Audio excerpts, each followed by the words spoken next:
Look, I'm going to be real with you about something that happened to me. And honestly, I still don't think I was wrong. I'm Cassidy. I'm 29. And this whole thing started when I found out I couldn't have kids. Not going to get into all the details, but let's just say I made some choices before I met my husband Lenny that came back to bite me. The doctor told me straight up, no babies ever. And you know what? That changed everything for me. Like, what's the point of all that intimacy stuff if you can't even make a family? I mean, that's literally what it's for, right? So I'm sitting there processing this news, and I realize I've been faking it for years anyway, just going through the motions, because that's what you're supposed to do in a marriage. But now, I had a real reason to stop pretending. Lenny was at work when I decided I was done with all of it. He does something with logistics, moving boxes around or whatever, comes home tired every day. I figured this would actually be a relief for him. No more pressure to perform, no more expectations. I thought I was being mature about it, like let's focus on the real stuff that matters in a relationship. When he got home that night, I told him straight up, we're not doing that anymore. I can't have kids, so there's no point. His face went completely blank, like he didn't understand what I was saying. He kept asking questions. What did the doctor say exactly? Could we get a second opinion? What about adoption? I shut that down real quick. I wasn't interested in playing house with someone else's kid. He tried to argue that intimacy wasn't just about making babies, that it was about connection and all that mushy stuff. But honestly, I was tired of pretending. I told him if he really loved me, this wouldn't be a problem. Real love isn't about physical stuff anyway. That's just shallow thinking. The look on his face was like I'd slapped him, but I stood my ground. I explained that this was my decision to make about my own body, and he needed to respect that. If he couldn't handle being in a mature relationship where we focused on emotional connection instead of physical stuff, then maybe he wasn't the man I thought he was. Between us, I kind of enjoyed watching him scramble to understand. Like, finally, he was getting a taste of how it felt when someone just changed the rules without warning. I'd been accommodating his needs for years, and now it was time for him to accommodate mine. He kept trying to bring it up over the next few weeks, asking if we could talk to someone together, see a counselor, whatever. But I wasn't budging. I'd made my choice, and that was that. Every time he brought it up, I'd get emotional and tell him he was pressuring me about something I'd already explained. Why couldn't he just accept my decision and move on? I started to see this as the ultimate test of our relationship. If he really loved me for me, and not just for what I could give him physically, then he'd be fine with this arrangement. We could be companions, best friends, partners in life. Isn't that what marriage is supposed to be about anyway? What really annoyed me was how he started getting all distant and cold. Like I'm dealing with this huge medical news and making this mature decision about our future, and he's pouting because he's not getting his way. It felt selfish, honestly. Here I was trying to evolve our relationship into something deeper, and he was stuck thinking about shallow physical stuff. I figured he'd come around eventually. He just needed time to adjust to this new reality and realize that what we had was actually better now. But Lenny didn't come around. If anything, he got worse. For the next 2 years, 2 whole years, this man would not let it go. He'd bring it up constantly, always with some new angle or suggestion. First, it was couples counseling, then individual therapy for me. Then he wanted me to see different doctors, get second opinions, try hormone treatments. The audacity, right? Like I hadn't already thought through my decision, like I was some confused little girl who didn't know her own mind. It was insulting, honestly. Every conversation felt like he was trying to manipulate me into changing my position, and I wasn't having it. He'd start these discussions all gentle and understanding, thinking he was being smart about it. Honey, I'd already thought it through and I already knew where it was going, so I developed strategies to shut it down. Sometimes I'd just start crying and tell him he was making me feel broken and defective. Other times, I'd get angry and storm out, making him feel guilty for even bringing it up. My favorite was when I'd flip it back on him. So my medical condition isn't enough for you?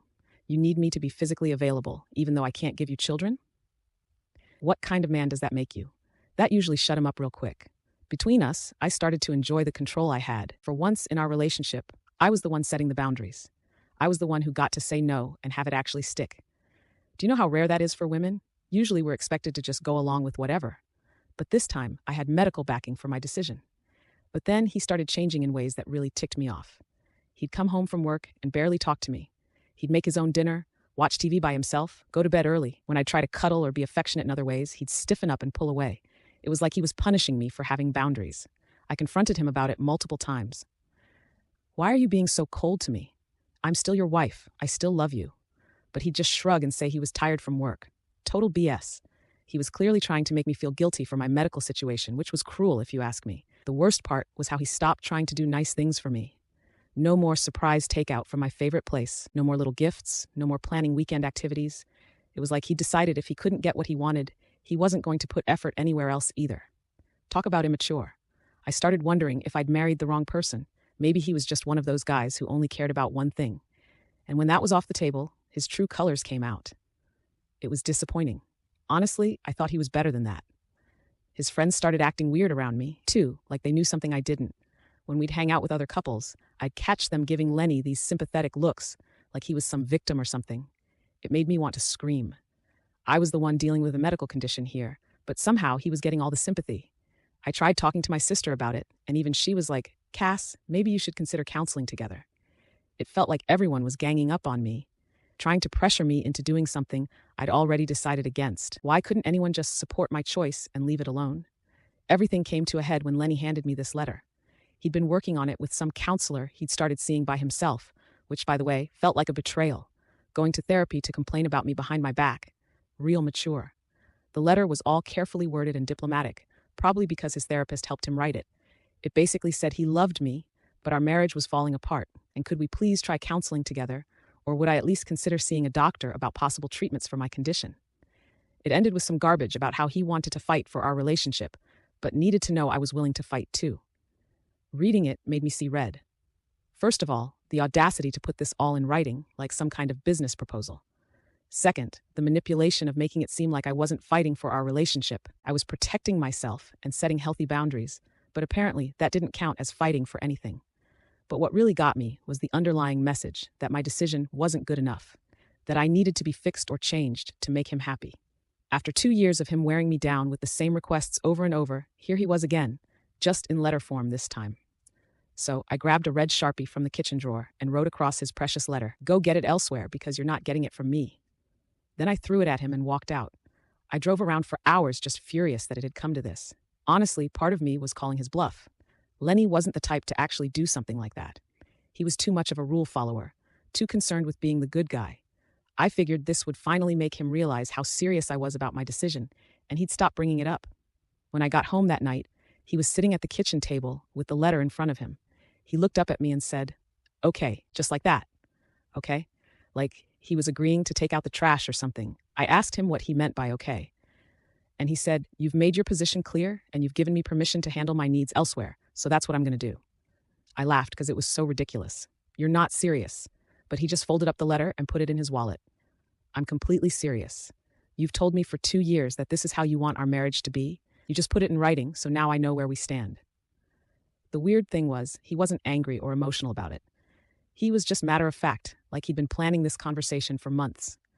It honestly creeped me out a little. This wasn't the Lenny I knew, the one who'd spent an hour apologizing for leaving dishes in the sink. I tried to backtrack a little, saying I was just frustrated and didn't mean it literally. But he held up the letter and said, "This seems pretty literal to me. You even underlined elsewhere. Had I underlined it?" I couldn't remember. I was so angry when I wrote it. He told me he'd been thinking about this possibility for months, ever since his therapist helped him understand that some problems can't be solved if only one person is willing to work on them. Apparently, I'd made it clear I wasn't willing to work on this particular problem, so he was going to solve it his own way. I spent the next few days waiting for him to apologize or take it back, but he didn't. If anything, he seemed lighter, like some weight had been lifted off his shoulders. It was unsettling. 3 months later, I found out Lenny had actually done it. He was seeing someone else. I wasn't supposed to find out the way I did. I was picking up his work shirts from the dry cleaner when the woman behind the counter made some comment about how nice it was that he'd found someone who made him smile again. When I asked what she meant, she got all flustered and started backtracking, but the damage was done. I confronted him that night, and he didn't even try to deny it. Just asked if I wanted to know details or if I preferred to keep things general. The casual way he said it made me want to throw something at his head. "You're cheating on me," I said, because apparently I needed to spell it out for him.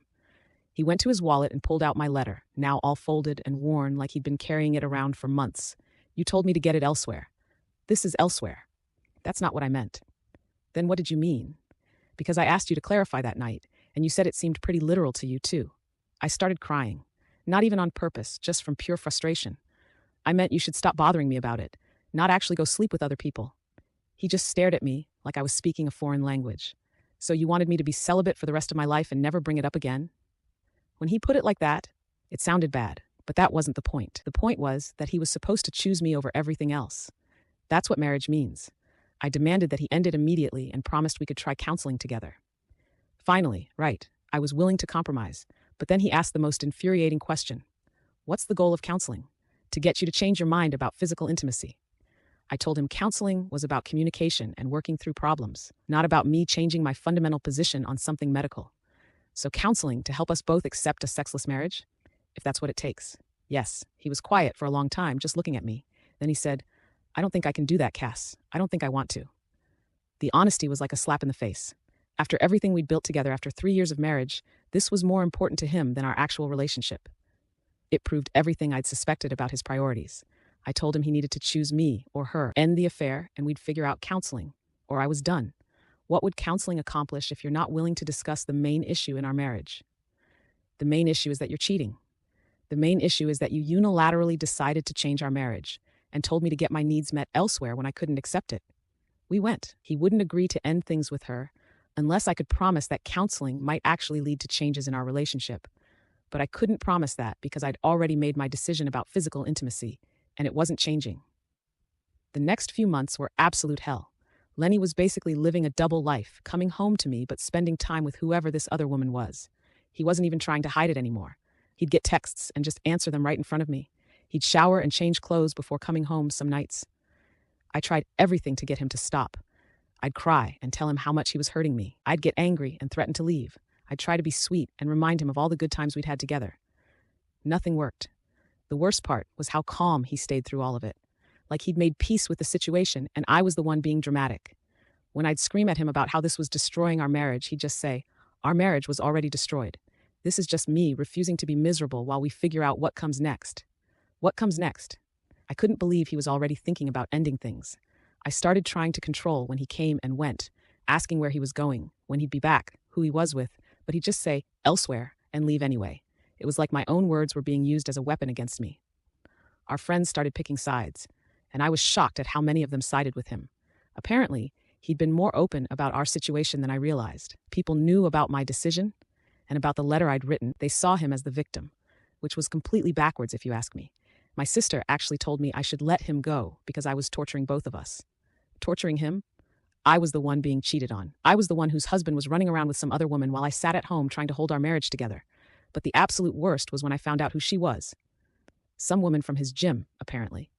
Divorced, no kids, works in customer service, or something equally basic. Everything I wasn't, available, uncomplicated, willing to give him whatever he wanted, without any difficult conversations or medical issues. When I confronted him about her, he said something that still makes me angry. She doesn't make me feel broken for having normal needs. Normal needs. Like what I was dealing with wasn't real or valid. Like my medical condition was just an excuse I was making up to avoid giving him what he wanted. I started watching her social media, trying to figure out what was so special about her. She wasn't even prettier than me, just younger, and clearly more desperate. The kind of woman who'd settle for being someone's side piece just to have a man around. But seeing them together in her posts, because apparently she had no shame about flaunting their relationship, made me realize Lenny was different with her. He looked relaxed, happy even, like the weight of our marriage problems had just disappeared. That's when I knew I was losing him for real, and had to do something drastic to get his attention back. I gave Lenny an ultimatum. Choose me, or choose her. But this halfway situation had to end.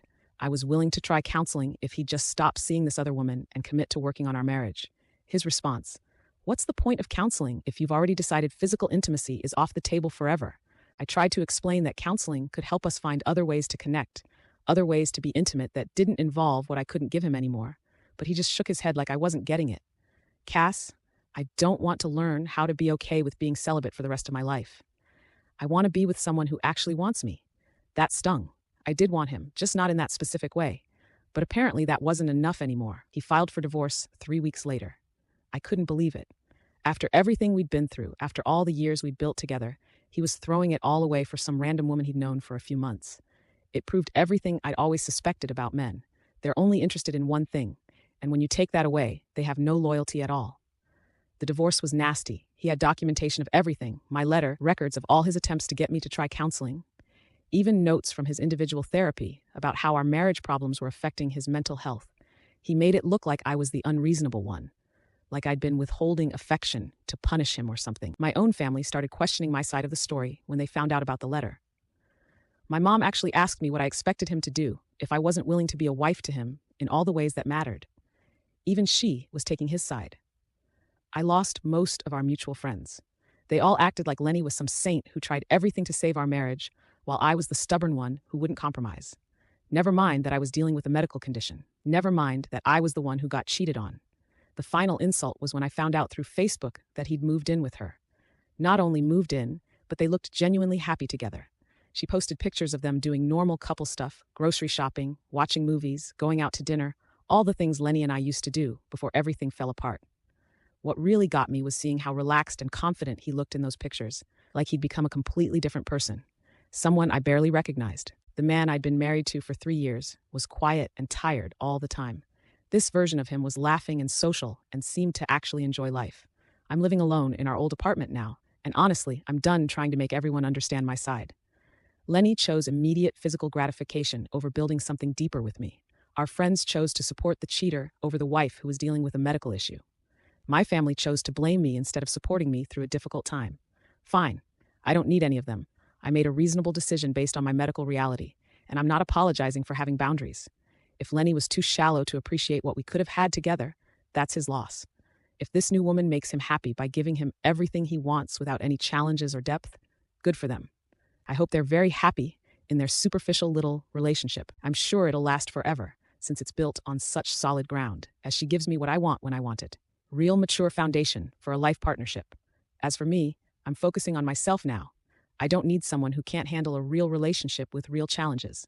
I'm better off alone than with someone who'd throw away years of history the moment things got complicated. Everyone else can think whatever they want. I know what really happened, and I know I did nothing wrong. This story is over, but the next one will leave you